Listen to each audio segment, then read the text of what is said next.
I'm going to cover these broadly because everyone's situation is a little bit different. Travel light. I try to pick one color scheme, usually black with a little off black and summer black, which is just gray. That way you only have to pack one pair of shoes. Check into your flights in advance. That makes it so much easier when you get to the airport.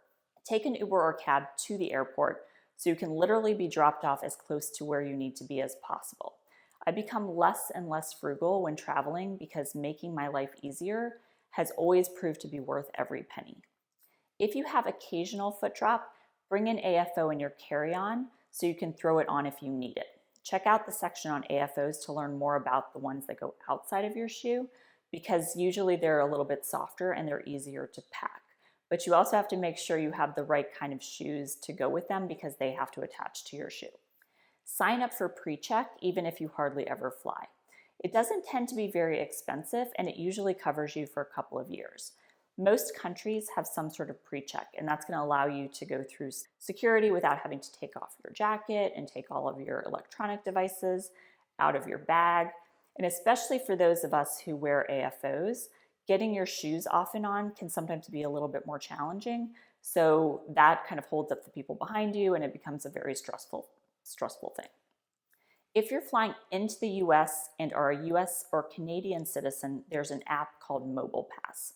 In my experience, this can get you through customs faster even than global entry.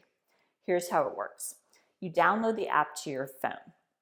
When you're getting ready to land, you open the app and you fill out the information about your flight. It's like the flight number, whether or not you're transporting fruits or meats or large amounts of cash or whatever they ask on the customs form.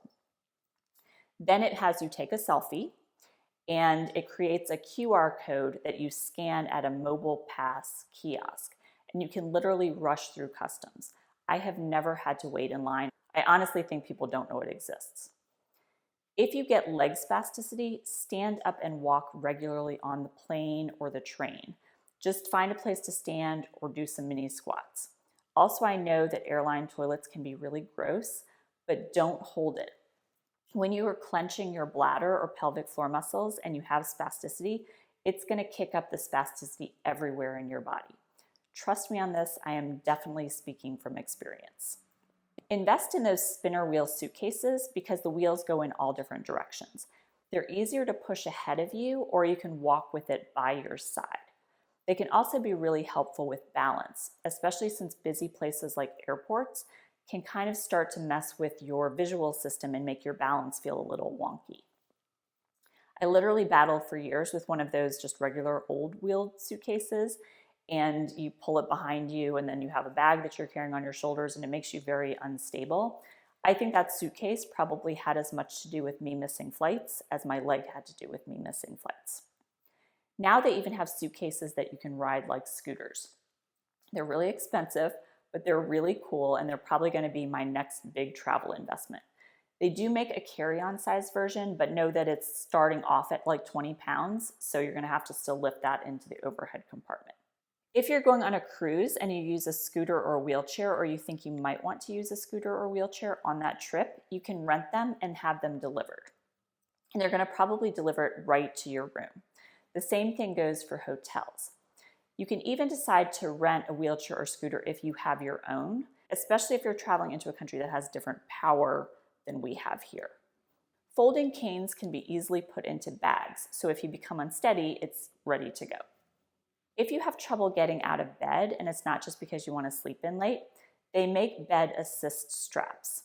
Hotel beds might be lower than your bed, so it might actually be a little bit harder to get up, and this can be a good thing to have just in case. What you do is you attach it to the bed frame and it gives you something to use to pull yourself up. When I had a couple of big abdominal surgeries, we actually rigged something very similar to this because I didn't have the ab strength to get up by myself. Travel ramps exist.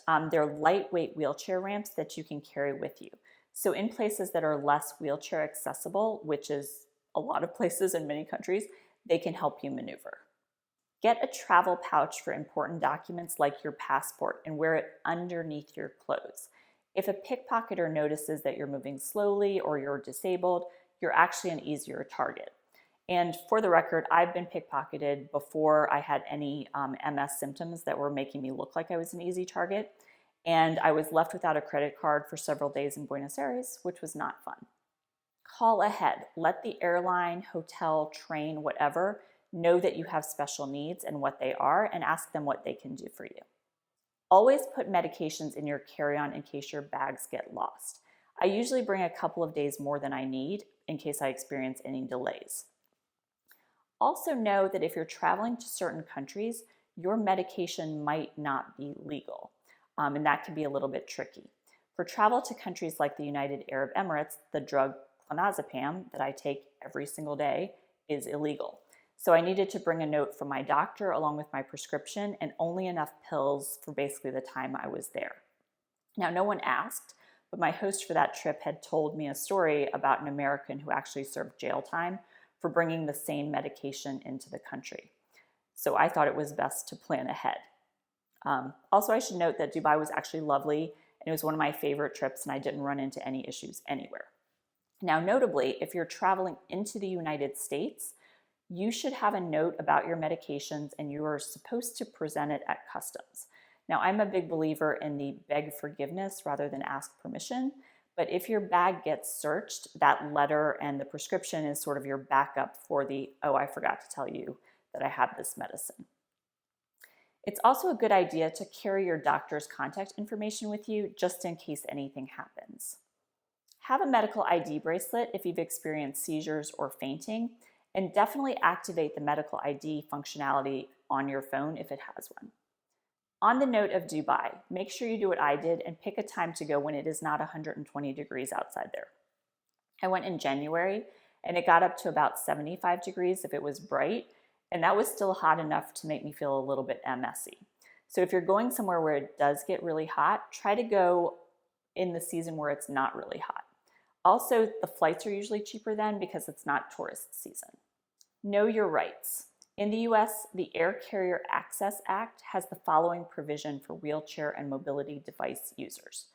You can request an aisle wheelchair on US domestic flights that can help you make it to and from the lavatory on the plane, as long as the plane has more than 60 seats. The airline also must bring your wheelchair or mobility device to the door of the plane, and the law says that they have to get it out of baggage before they handle the luggage.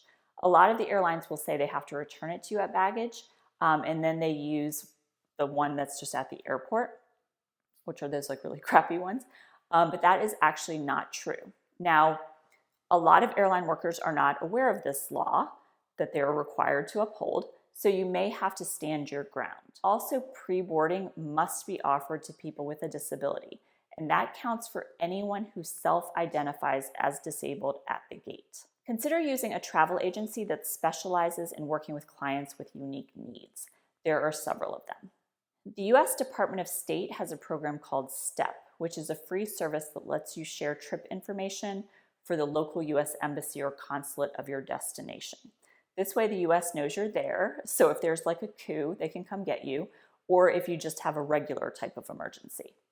Now, since my husband works for the State Department, we've been using this for years. You can also get alerts about any kind of travel warning, like a potential coup, and I imagine other countries have something similar.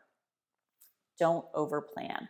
I'm a wing it kind of traveler because I don't know how I'm going to feel from one day to the next. So if I do want to do something that's kind of big, I try not to plan more than one big thing in a single day. Like I can do a big daytime activity, like going to Harry Potter World, which is outside of London and very cool if you're a fan of the books or the movies. But on that same night, I'm not going to have some big dinner at a Michelin restaurant that's going to take 4 hours. If you want to get travel insurance, you can get it that includes medical, but that's not the standard offering. So you're going to have to do a little bit of homework there. Also know if you're using Airbnb, you might run into some weird accessibility issues. I've run into some really heavy gates. I've had very steep stairs that I wasn't expecting.